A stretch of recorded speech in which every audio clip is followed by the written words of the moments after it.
Dunay sa ka jeepney nga di pasahero ang mihunong atubangan sa leprosarium, hospital sa mga may sakit o leprosy. Duha ka tawo nga ang itsura deformed na, siguro mga sanlahon kani adto tungod kay basin negative na. Misakay o milingkod sa tubangan sa jeepney tupad sa driver. Ang uban nga mga pasahero dili kay komportable nga na ikauban nila nga mga leprosy, may sakit nga leprosy. Hasta ang driver dili pod comfortable. Pag-abot sa ilahang padulngan nanganaog, may gipahunong sa duha ang jeepney o may kuha og senseyo ilang pliti.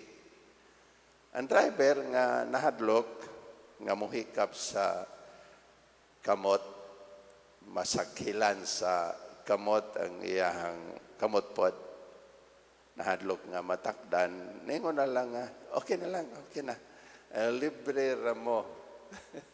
So nalipay pod kayo ang duha niya, sa ilang kalipay ilahang kuha ang kamot sa driver, hagkan, driver, salamat kayo salamat. Hapit makuyapi ang driver. Ako lang gipaambit kining istorya aron pag pakita nga ang sakit nga leprosy gikahadlukan kaayo. Bisan karon nga curable na sa panahon sa atong Ginoong Jesucristo, wala pay na-discover nga tambal para sa may sanla. Ug mao kagani nga likayan gyud sila. Ang balaod nila mao nga kon na gileprosy ka, ipalayo ka sa imong pamilya, ipalayo ka sa community, papuyon mo usa ka dapit nga walay gidili ang pagduol sa mga tao. So completely nalayo ka sa community, nalayo ka sa pamilya, gilikayan ka sa mga tao. Di ka kasimba, kaya di man ka kaapil sa mga tigom-tigom sa mga tao. So miserable ang ilang kinabuhi, ang kinabuhi sa may sakit nga sanla. Ug mao kana nga ang sanlahon diha sa ebanghelyo karon desperate gyud. Agawas di ay nga gikahadlukan ang sakit. Diha pa tong pagtuo nga kung nasakit ka og sanla, silot na sa dakong sala. Silot sa Ginoo sa dakong sala nga imong nahimo. Tanawa ra. Grabe, manamayan ko nga miserable gyud ang ilahang kinabuhi. So desperado kining sanlahon sa ebanghelyo nga miduol ni Jesus, gidili man unta. Ug nakigsulti niya mihangyo nga ayohon siya sa iyahang sakit. Ug kitug-anan ta sa ebanghelyo nga naluoy si Jesus kaniya. Take note, naluoy siya. Wala mahadlok nga matakdan. Nga igsoon sa atong panahon karon, wala na siguro'y di na ta kayo makakita og sanlahon. Unya, sa ko nang giingon, na naman po'y tambal, curable naman sa kung may leprosy ka. So di na kaayo makahadlok, dili na ingon nga kahadlukan sila sa panahon, kumparar sa panahon sa atong Ginoong Jesucristo.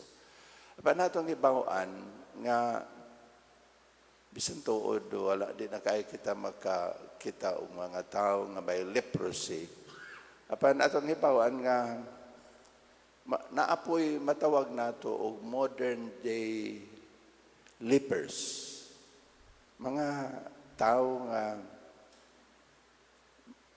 gikahadlokan siguro, gilikayan nga dili istorya o tagbo. No? Naay mga modern day lepers. Katong mga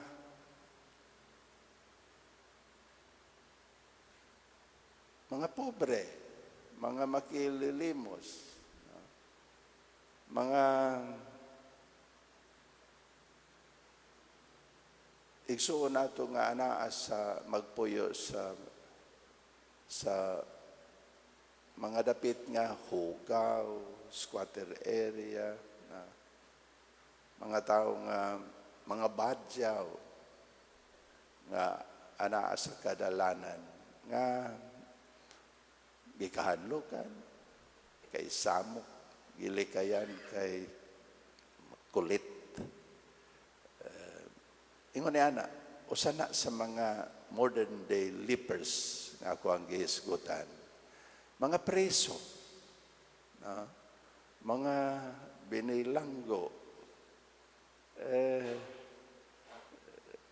ang ato ang panglantaw nilang tanan, mga daotan, mga makasasala. Grabe, na dito ko nagmisa ko atong Lunes dito sa City Jail sa female dormitory nila. Pagkanindot, ako gani kay dali man ko, emotional man ko, dali ko matandog ba, makahilak. Sa nindot ang ilahang community na ay nag-atiman nila, mga religious groups, ang atong prison ministry nga gipanguluhan ni Father Rendon, nag-atiman nila.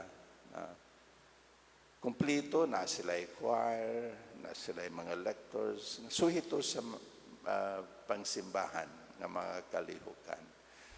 Natandog ko kay sa sinugdanan pa lang, sa mga intentions nga ilahang sa gibasa dito, mga pag-ampo nila, mga petitions,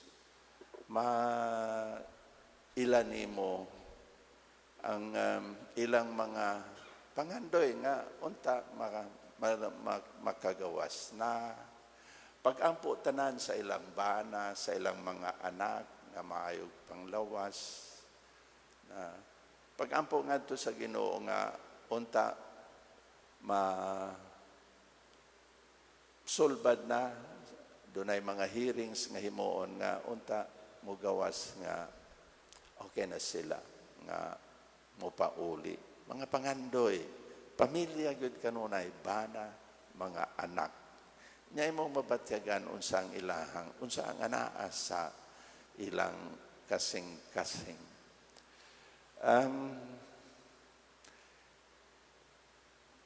Sa akong pagpaambit, ako silang giingnan, no, kitang tanan, mga makasasala. O ang Diyos, o manay tuyo, no, ko nga, bago pa lang sa ulog nato ang Pasko sa pagkatao sa atong Ginoo. Gihandom nato ang pinakadako nga gasa nga gihatag kanato sa Ginoo, ang iyahag yun nga bugtong anak. Iyang gipadala kanato aron pagluwas kanatong tanan. Karon bagong tuig, na bag-o na pod nga chance nga iyang gihatag kanato, na bag-o na pod nga kahigayunan nga gihatag niya kanato, bag-ong tuig, bag-ong kinabuhi ingon ko. No, kahigayunan, bagong kahigayunan sa pag-usab sa atong kinabuhi. ingon ko nga kitang tanan gitawag sa pagbag-o, kitang tanan nga mga makasasala, no? Dili lang kamo hasta pod kami, nadakpan lang mo kaming mga makasasala nga niya sa gawas, wala lang madakpi. Murag kung sila ba, murag, uy, yan, ako gipasabot kanila nga gihigugmas sila sa Dios.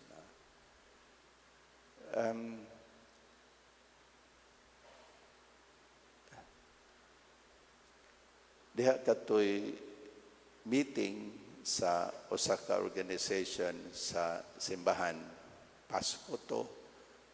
Unya,